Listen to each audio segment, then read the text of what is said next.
నమస్కారం. మాఘపురాణం 28వ రోజు పారాయణలోకి వచ్చాం. శివరాత్రి పర్వదినాన్ని గురించినటువంటి కథా విశేషం తెలియజేస్తోంది పురాణం. ఇది ఎవరికి చెప్పింది అని ప్రత్యేకంగా చెప్పబడలేదండి. నైమిషారణ్యపు గాథల్లో ఇది కూడా చెప్పబడింది అనమాట. బహుళ అమావాస్యకి ముందు రోజున వచ్చేటువంటి చతుర్దశిని మహాశివరాత్రి అంటారు. ఈశ్వరునికి అత్యంత ప్రీతిపాత్రమైనది అవటం వల్ల ముల్లోకాల్లోని సమస్త ప్రాణులు శివుణ్ణి ఆరాధిస్తాయి. మహాశివరాత్రి నాడు శివారాధన చేస్తే సర్వ పాపాలు నశించిపోతాయి. అయితే శివరాత్రి అనేది ప్రతి మాసంలోనూ వస్తుంది. దాన్ని మాస శివరాత్రిగా చెప్తాం. మాస శివరాత్రి యందు శివార్చన కూడా చాలా అద్భుతమైన ఫలితాన్ని ఇస్తుందండి. ప్రదోష కాలార్చన అద్భుతమైన ఫలితాన్ని ఇస్తుంది. ఈ మహాశివరాత్రి నాడు మిగిలిన మాస శివరాత్రులన్నీ చేసినా చేయకపోయినా మాఘంలో వచ్చేటువంటి మాస శివరాత్రి అయిన మహాశివరాత్రిని మాత్రం యావత్ భారతదేశము జరుపుకుంటుంది. ఈ రోజున మనం చాలా చిన్నది స్నానము, ఉపవాసము, జాగరణ, శివారాధన, ఒక్క మారేడు దళం, ఒక్క చెంబెడు నీళ్లు, ఒక 3 ఉద్ధరణల నీళ్లు పోసినా సరే పరమేశ్వరుడి మీద మనకి ఫలితం లభిస్తుంది అని చెప్తారు.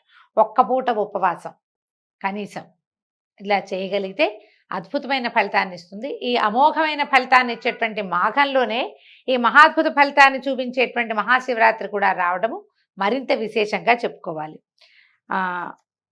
మహాశివరాత్రి నాడు భక్తులందరూ నదిలో కానీ కాలవ ఎందు కానీ లేదా ఏ నీటి తావు ఎందైనా శుచిగా స్నానం చేయాలి. పిమ్మట పరమేశ్వరుని పూజించాలి. మహాశివరాత్రి నాడు మహేశ్వరుని బిల్వపత్రాలతో పూజిస్తే మంచిది.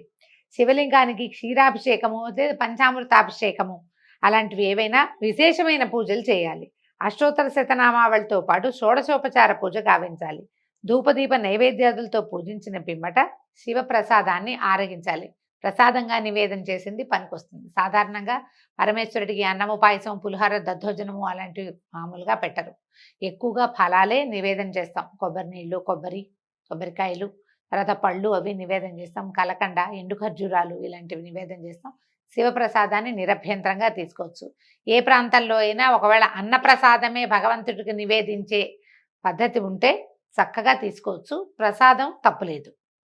తర్వాత భక్తి శ్రద్ధలతో ఈ మహాశివరాత్రి పూజ కనుక చేసినట్లయితే సమస్త పాపాలు హరించిపోవటమే కాకుండా అంత్యంలో మోక్షం సిద్ధించి కైవల్య ప్రాప్తిని పొందుతారు. శివరాత్రి జాగరణ చేసి అనంతరం మరునాడు అమావాస్య కూడా స్నానం చేస్తే వాళ్ళకి మోక్షం తప్పక లభిస్తుంది. సర్వ పాపాలు హరించుకుపోతాయి. అంటే శివరాత్రితోటి మాఘమాసం అయిపోయిందని అనుకోకూడదు. అమావాస్య నాడు కూడా మాఘ స్నానం చేయవలసిందే. ముందు రోజు రాత్రి జాగరణ చేసి, శివరాత్రి సాధారణంగా ఉపవాసాలు ఉంటారు, జాగారాలు కష్టం, జాగరణ కష్టం. కానీ జాగరణ కూడా చేస్తే మర్నాడు ఉదయం స్నానం చేస్తే మాఘ స్నానము విశేషమైన ఫలితం లభిస్తుందట. శివుని పూజించటానికి మహాశివరాత్రి కంటే మించిన పర్వదినం మరొకటి లేదు. శివునికి అత్యంత ప్రీతిపాత్రమైన ఈ రోజున అన్ని శివాలయాల్లో శివార్చనలు, బిల్వార్చనలు, రుద్రాభిషేకాలు మునుగునవి విశేషమైన పూజలు జరుగుతూ ఉంటాయి. అవి కనుక మనం చేయగలిగితే, మనమే స్వయంగా సంకల్పించి చేసుకుంటే పరమేశ్వరునికి అత్యంత ప్రీతిపాత్రులై కైలాసవాసాన్ని పొందుతారు. ఈ శివరాత్రి వ్రతమును ప్రతివారు స్త్రీ పురుష జాతి వివక్షత లేకుండా, అంటే కుల విచక్షణ అది కూడా లేదని చెప్తున్నారు, సర్వులు ఆచరించవచ్చు. మహాశివరాత్రి నాడు జాగరణ చేసి శివనామ సంకీర్తన, భజనలు, శివపురాణ శ్రవణము చేసినచో కలుగు పుణ్యం ఇంతింతని చెప్పడానికి వీల్లేదు. ఇది ముఖ్యంగా ఇది మాఘమాసం అవటం వల్ల శివపురాణం అవకాశం లేకపోయినా మాఘపురాణం విన్నా కూడా విశేషమైన ఫలితం లభిస్తుంది. మనకేం అవకాశం ఉంది? మనం ఇన్ని ఎపిసోడ్లు ఒకేసారి వినేసేయచ్చు, మొత్తం ఎపిసోడ్లని కదా. 30 రోజులు, 28 రోజుల ఎపిసోడ్లని చక్కగా ఆన్ చేసుకుని మొత్తం ఎపిసోడ్లన్నీ ఒకేసారి లైన్గా వినేసేయచ్చు. శివరాత్రి నాడు ఇప్పటిదాకా జరిగిన ఆ మాఘపురాణం మొత్తాన్ని వేసేస్తారు మా వాళ్ళు, ఒకటే ఫుల్ రికార్డుగా. అది కూడా మీరు వినొచ్చు. తర్వాత విశేష పుణ్య ఫలప్రాప్తి లభిస్తుంది. దీనికి నిదర్శనంగా ఒక బోయవాడి కథ చెప్తున్నారు. పూర్వం శబరి నదీ తీరంలో కులీనుడనే బోయవాడు తన భార్యా బిడ్డలతోటి నివసించేవాడు. అతను నిత్యం అడవికి పోయి పశుపక్షాదులను, మృగాలను వేటాడి చంపి వాటి మాంసంతో తన భార్యా బిడ్డల్ని పోషించుకునేవాడు. అతనికి నిత్యము జీవితం ఒక గడ్డు సమస్యగా ఉంటుండేది. దినదినగండం 100 ఏళ్ల ఆయుష్ అన్నట్టుగా అడవిలో వేటాడిన ఆహారాన్ని ఇంటికి తీసుకొచ్చి వండించుకునేవాడు. అయితే అమాయకులను దేవుడు ఆదుకుంటాడన్నట్లుగా అతను వేటలో కడు నేర్పరేట. అతనికి నిత్యం వేట తప్ప మరొక ఆలోచన ఉండేది కాదు. క్రూర మృగాలను సైతం కడు నేర్పుతోటి వేటాడి చంపి వాటి మాంసంతో జీవనం గడిపేవాడు. ఇతను కనిపిస్తే చాలు క్రూర సాధు జంతువులన్నీ కూడా తలా పక్కకి పారిపోయి, సాధు జంతువులు పారిపోవడం కాదు, క్రూర మృగాలు కూడా పారిపోయి చంపేస్తాడని. అంచేత అడవిలో స్వేచ్ఛగా తన విల్లంబులతోటి సంచరించేవాడు. అయితే ఒకనాడు ఆ బోయవాడు యథాప్రకారం అడవికి వేటకి వెళ్ళగా అతనికి ఒక్క జంతువు కూడా దొరకలేదట. సాయంత్రం కావస్తోంది. రిక్తహస్తాలతో ఇంటికెళ్తే భార్యా బిడ్డలు ఎక్కడ పస్తుండాల్సి వస్తుందోనని ఎలాగైనా ఏదో ఒక జంతువుని వేటాడి ఇంటికి తీసుకెళ్లాలని నిర్ణయించుకుని మరింత తీవ్రంగా వేటాడడం వెతకటం మొదలుపెట్టాడమంటే చెట్టులు పుట్టలు అన్నీ గాలించేస్తున్నాడు. అయితే అతనికి కృషి ఫలించలేదు. ఈ వేగంగా చేసే దగ్గరగా మనం ఏదైనా పని గబగబా చేసామనుకోండి, ఆకలి దాహము తొందరగా విజృంభిస్తాయి. దాహం ముందేస్తుంది, ఆకలి టైం ప్రకారం ఎట్లాగూ వేస్తుంది కదా. మనం స్పీడ్గా కదిలినా పరిగెత్తినా ఆకలి పెచ్చు పెరిగిపోతుంది. అయితే ఈ ఆకలి దాహము కుంగదీసేసినాయట, అవి ఎక్కువైపోయినాయి. ఇతనికి భార్యా బిడ్డల ఆలోచన చాలా దిగులుగా ఉంది. భార్య ఏమో కడుపుతో ఉంది, ఒక చిన్న పిల్లలు ఉన్నారు. పెద్ద పిల్లలు ఏదైనా చుట్టుపక్కల ఏదో ఆ గుడ్లు ఈ గుడ్లు సంపాదించి ఆహారం తినేస్తారు వాళ్ళు. చిన్నపిల్లలు ఇవి గర్భవతి అయిన భార్య, వీళ్ళకి ఆహారం ఎట్లా? అతను చాలా దిగులు పడి ఎలాగైనా సరే లేట్ అయినా రాత్రైనా సరే పట్టుదలగా వేటాడి ఏదో ఒకటి మృగాన్ని ఇంటికి తీసుకెళ్లాలని ఇక చూడడం మొదలుపెట్టాడు. ఏం చేశాడు? ఒక మారేడు చెట్టు ఎక్కాడట. అడవిలో రకరకాల చెట్లు ఉన్నాయి. ఆ చెట్లలో ఒక అద్భుతమైన మారేడు చెట్టు ఉంది, బాగా గుబురుగా ఉంది. దాంట్ లోపల గనక కూర్చుంటే పైభాగంలో కిందెళ్ళే జంతువులేవి ఇతని పొలకుబని పసిగట్టలేవు. అందుకని ఏం చేశాడు? చెట్టు మీదకి ఎక్కి కూర్చున్నాడు, మారేడు చెట్టు ఎక్కి కూర్చున్నాడు. ఎంతసేపటికి ఒక్క జంతువు కూడా కనపడలా. కాస్త ఇది చీకటి పడిపోతుంది రాత్రిపూట, పైగా నిండుగా చెట్లు ఉన్న చోట, బాగా దట్టంగా అడవి దట్టంగా ఉన్న చోట కింద సంచరించే జంతువులు ఏవి పెద్దగా కనపడవు. అయినా కూడా ఈ వేటకు అలవాటు పడి ఉండటం వల్ల వాటి కదలికలు తర్వాత అడుగుల శబ్దాన్ని గుర్తుపట్టగలడు. కాబట్టి అతను ఆ చెట్టు మీద కూర్చుని ఉన్నాడు. అయితే ఏం చేశాడు? తెల్లవారుజాము అయ్యేసరికి, అంటే అర్ధరాత్రి అయింది, దొరకలేదు. ఇంకా నిరీక్షిస్తూనే ఉన్నాడు. తెల్లవారుజాము చలి మంచు ఎక్కువైపోయినాయి. మాఘమాసంలో చలి మంచు ఉంటాయి. మనకి ఇప్పుడు హైదరాబాద్లో రాత్రిపూట విపరీతమైన చలేస్తుంది, చలిగాలులు. పొద్దున కొంచెం ఎండగా ఉంటుంది. ఇలా చాలా చోట్ల ఉంటుంది కదా. అయితే ఈ చెట్లు ఉంటే అక్కడ చల్లదనం హెచ్చుగా ఉంటుంది. చలేస్తుంటే చెట్లు కొమ్మలన్నీ ఇట్లా దగ్గరికి లాక్కుని ఒంటికి కప్పుకుంటే ఇతను లాగినప్పుడల్లా చెట్టు ఒక క్షణం చిన్నగా మాగన్ను పట్టింది అనుకోండి, చెయ్యి వదిలేస్తారు. చలేస్తున్నప్పుడు చెట్టు మళ్ళీ కొమ్మ లాక్కుంటుంటే ఆ ఆకులు తెగి కింద పడ్డం మొదలుపెట్టినాయట. మధ్య మధ్యలో నిద్ర వచ్చేస్తోందని ఏం చేస్తున్నాడు? దగ్గరగా లాక్కున్న కొమ్మ నుంచి ఒక్కో ఆకు కాలక్షేపానికి తుంపి కింద పడేస్తున్నాడు. అయితే ఏమైందట? ఏ చెట్టుకు మీదైతే ఇతను కూర్చున్నాడో ఆ చెట్టు కింద ఎప్పుడో ఒక ఋషిగారు ఎవరో కొద్ది రోజులు ఈ అడవిలో నివాసం ఉండి అక్కడ ఒక సైకత లింగాన్ని చేసుకుని ఒక పార్థివలింగం, ఒక మట్టి లింగాన్ని చేసి అక్కడ ప్రతిష్ఠ చేశాడు. సైకతం అంటే ఇసుక, పార్థివలింగం అంటే మట్టితోటి మనం ఇది ఉంటుంది కదా, పుట్టమన్నం, దాంతో చేసేది, గట్టిగా బిగిసిపోతుంది అనమాట. అట్లాంటి ఒక శివలింగం ఉంది. ఈ పైన కూర్చున్న బోయేవాడు క్షణానికి ఒక్కొక్క రెమ్మలు చొప్పున మారేడు రెమ్మలు కిందకి వేయటం మొదలుపెట్టాడు. అంతకుముందు అతను చెట్టు లాక్కుంటున్నప్పుడే, కొమ్మలు లాక్కుంటున్నప్పుడే కొన్ని ఆకులు తెగిపడినాయి. తర్వాత ఇతను కాలక్షేపం కోసం ఒక్కో ఆకు తుంపి వేస్తున్నాడు కాదు, ఆ ఆకులు కూడా కొసలు కాకుండా మారేడు దళాలుగా అతని చేతికి వస్తున్నాయి. ఒక్కో దళము తుంపి వేస్తూ వచ్చాడు. క్రమంగా ఏమైంది? ఆ రోజు మాస శివరాత్రి, రోజంతా నిరాహారంగా ఉన్నాడు. పైగా తదేక దీక్షతో వేట అనేది ఒకటే, ఆత్మారాముడిని సంరక్షించుకోవటం తప్పిస్తే రెండో ఆలోచన లేకుండా ఉన్నాడు. రాత్రంతా నిద్రించలేదు, పగలల్లా ఏం తినలేదు, రాత్రంతా నిద్ర చేయలేదు. తర్వాత మారేడు పత్రాలు ఈ శివలింగం మీద పడ్డంతో మారేడు దళాలతోటి శివలింగార్చన చేసినటువంటి ఫలితము, ఏమీ తినకుండా మేల్కొని ఉండటం వల్ల మహాశివరాత్రి యొక్క ఉపవాసము జాగరణ ఫలితము లభించినాయి. మనకి ఎట్లా ఉంటుందంటే ఒక్కొక్కసారి మనం అనుకోకుండా చేసినా కూడా అద్భుతమైన ఫలితాన్ని ఇస్తుంది. తెలియకుండానే ఏదో సాధారణంగా ఆలోచించి గుడికి వెళ్తాం, ఆ రోజు ఏదో మహాపర్వదినం అయిందనుకోండి, అట్లా అవుతాయి జీవితంలో. ఇతనికి ఆహారం లభించకపోవటము, నిద్రపోకపోవటము రెండు కూడా వాడి అదృష్టవశాత్తు ఆ రోజు మహాశివరాత్రి అయ్యింది.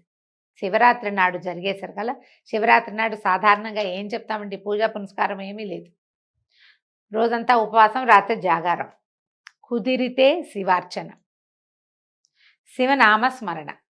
వీడేం చేశాడు? తెలియక కుదిరింది శివార్చన చేశాడు. నామార్చన లేదు అతనికి, నామాలు గీమాలు ఏం తెలియవు. మనబోటి వాళ్ళకి ఈ శివార్చన, చెట్టు మీద కూర్చుని మారేడు దళాలు కింద పడేయటము అట్లాంటివి మనకి వల్ల కాదు. మనం చేయలేకపోతాం. కానీ నామార్చన చేయగలుగుతాం. ఓం నమః శివాయ అనుకోలేం మనము? అనుకోగలుగుతాం. సమీపంలో ఎక్కడైనా ఉన్నటువంటి ఒక దేవాలయ దర్శనం చేయలేము? చక్కగా చేయగలుగుతాం. మన లోపల ఉండాలి ఆస్థ. మన ఆస్థ ఉంటే తప్పకుండా చేస్తాం. ఇట్లా అనుకోకుండా అవకాశం లభించడంతోటి ఇతనికి ఏమైంది? క్రమంగా అది అద్భుతమైన ఫలితాన్ని ఇస్తుంది. మహాశివరాత్రి పూర్తి ఫలితం బోయవాడికి దక్కింది. బిల్వ పత్రాలు శివ పూజకి అత్యంత శ్రేష్టమైనవి. ఆయనకి ఏ పువ్వులు అక్కర్లా, ఆకులు చాలు. ఆ మూడు ఆకులు ఉంటాయి. అది త్రిదళం త్రిగుణాకారం త్రినేత్రం త్రియాయుధం అంటారు. త్రిదళాలు ఉండాలి. 3 దళాలుండి ఇట్లా మూడో కన్నులాగా అంటే 2 కళ్ళు పక్క పక్కన పైకి ఒక మూడో కన్నులాగా కనపడుతుంది. గమనించండి బిల్వపత్రాన్ని ఒకసారి. ఆ మారేడు దళాల పూజ చాలా అద్భుతమైన శ్రేష్టమైన పూజ కాబట్టి ఆ ఫలితాన్ని కూడా ఉపవాస జాగరణలతో పాటు అతను దక్కించుకున్నాడు. ప్రతి జీవికి వృద్ధాప్య మరణాలు, జీవితంలో ఒడిదుడుకులు తప్పవు. జీవుడు పూర్వజన్మలో తాను చేసుకున్న పాపపుణ్యాల్ని అనుసరించి తదుపరి జీవితం ఉంటూ ఉంటుంది. ఇప్పుడు చేసింది మనం వచ్చే జన్మలో మన జీవితంగా పరిణమిస్తుంది. దీంతో భగవంతుని దృష్టిలో అందరూ సమానులే. ఒకడికి ఎక్కువ డబ్బున్న వాడికైతే అట్లా, డబ్బు లేని వాడికైతే ఇట్లా ఏమి ఉండదండి. సహాయమో దానమో ఏదైనా చేసిన వాడికి వచ్చే జన్మ మంచి జన్మ వస్తుంది. వాడు చేసిన సహాయాలు, దానాలు లేదా పూజ ఇలాంటిది ఏదైనా పర్వదినాల్లో చేసినటువంటి పూజా విధానం అవన్నీ ఎవరి ఫలితం వాళ్ళకి అందజేస్తాయి. తదుపరి జీవితం బాగుంటుంది. తర్వాత భగవంతునికి చిన్న పెద్ద అని కానీ, ధనిక బీదలని కానీ ఏ విధమైన తారతమ్యాలు లేవు. జీవులు తమ తమ కర్మానుసారము తాము అనుభవించవలసింది అనుభవిస్తూ ఉంటారు. అట్లాగే బోయవాడి కూడా తాను చేసుకున్న పూర్వజన్మ సుకృతం వల్ల మహాశివరాత్రి నాడు ఉపవాస జాగరణ ఫలితాలు దక్కాయి. అప్పటి వరకు అతను చేసిన పాపాలన్నీ హరించిపోయి మిక్కిలి పుణ్యాత్ముడయ్యాడు. కడపటి దినాలు అతనికి వృద్ధాప్యం వచ్చి క్రమంగా ఆ రోజు జరిగింది, మర్నాడు ఏదో ఆహారం దొరికింది, ఇంటికి తీసుకుపోయాడు, జీవితం గడిచిపోయింది ఎట్లాగో. కానీ ఆ రోజున అతను చేసినటువంటి దాని ఫలితం మాత్రం అతనికి లభించే తీరుతుందన్నమాట. వృద్ధాప్యం వచ్చి సహజంగా మరణస్థితిని పొందాడు. మరణించిన వారి ప్రాణాలు తీసుకుపోవటానికి ముందుగా వచ్చేది సహజంగా యమదూతలు వస్తారు. యథాప్రకారం బోయవాడి ప్రాణాలు కొనిపోవటానికి యమదూతలు వచ్చి అతని ప్రాణాలు తీసుకొని పోతుండగా కైలాసం నుంచి శివదూతలు వచ్చి యమదూతల నుంచి ఈ బోయవాడి ప్రాణాలని లాక్కుపోయారట. యమదూతలు వచ్చి ఈ విషయాన్ని యమధర్మరాజుకు చెప్పారు. యముడు తనలో తను తర్కించుకుని పరమేశ్వరుడితో మాట్లాడడానికి శివదర్శనార్థమై కైలాసానికి వెళ్ళాడు. పరమేశ్వరుడికి నమస్కారం చేశాడు. భూతగణాధిసేవితుడైనటువంటి పరమేశ్వరుణ్ణి చూసి పరిపరి విధాలుగా ప్రార్థించాడు యముడు. దీర్ఘాయుష్మాన్ భవ అని దీవించినటువంటి పరమేశ్వరుడు, యమధర్మరాజా కుశలమైన ఏ ఆంతర్యంతో ఇలా వచ్చావు? ఏదైనా మాట్లాడాలని వచ్చావా? ఏమిటి నీ రాకలోని ఆంతర్యం ఏమిటని ప్రశ్నించాడు. అయితే ఇప్పుడు ఈయన అడుగుతున్నాడు అనమాట యమధర్మరాజు, పరమేశ్వర ఏమని చెప్పను స్వామి, మేము ఒక జీవిని పుట్టుపూర్వత్వరాలను పాపపుణ్యాలని పరిశీలించి అతడు పుణ్యాత్ముడా పాపాత్ముడా అని నిర్ధారణ చేసుకున్న తర్వాతే పాపుల ప్రాణాలు తీసుకుపోయి శిక్షిస్తాం. అట్లాగే ఇంతకుముందు మీ దూతలు ఒక బోయవాడి ప్రాణాలని మా భటుల నుంచి లాక్కొచ్చారు. విష్ణుదూతల్ని శివదూతల్ని యమభటులు ఏం చేయగలుగుతారు? కొంతమంది కోసం విష్ణుదూతలు వస్తారు, కొంతమంది కోసం శివదూతలు వస్తారు, నరకదూతలు అందరి కోసమో వెళ్తారు. వాళ్ళని మేమేమీ చేయలేము. నరకదూతలు ఏమీ చేయలేరు యమదూతలు. అయితే మీ వద్దకు తేబడినటువంటి ఆ బోయవాడు మహాపాపి, నిత్యము జీవహింసతోటే కాలం వెళ్ళబుచ్చాడు, దయాదాక్షిణ్యాలు లేని క్రూరుడు, ఏనాడు దైవచింతన అన్న పేరే ఎరగడు, భక్తితో భగవంతుని ఆరాధించడం వాడి జీవితంలోనే లేదు. అలాంటి పాపాత్ముడు ఒకనాడు మహాశివరాత్రి పర్వదినాన యాదృచ్ఛికంగానే తిండి తినక రాత్రంతా మేల్కొని ఉన్నాడు. అదంతా అతను స్వార్థంతోటే చేశాడు కానీ పరమేశ్వరుని పట్ల భక్తితో చేయలేదు ప్రభు. వేటాడుకు జంతువులు దొరక్క తినలేదు. చిత్తశుద్ధితో మారేడు దళాలతోటి శివ పూజ చేయలేదు వాడేమే. కానీ అతను కూర్చున్న చెట్టు యాదృచ్ఛికంగా అతనికి లభించింది. ఆ చెట్టు కిందనే శివలింగం మీద మారేడు దళాలు పడడం కూడా యాదృచ్ఛికం, అంతా యాక్సిడెంటల్గా జరిగినాయి అనమాట, అన్ఎక్స్పెక్టెడ్గా జరిగినాయి. అయితే ఏదో ఇన్వాలంటరీగా జరిగినాయని కూడా చెప్పచ్చు.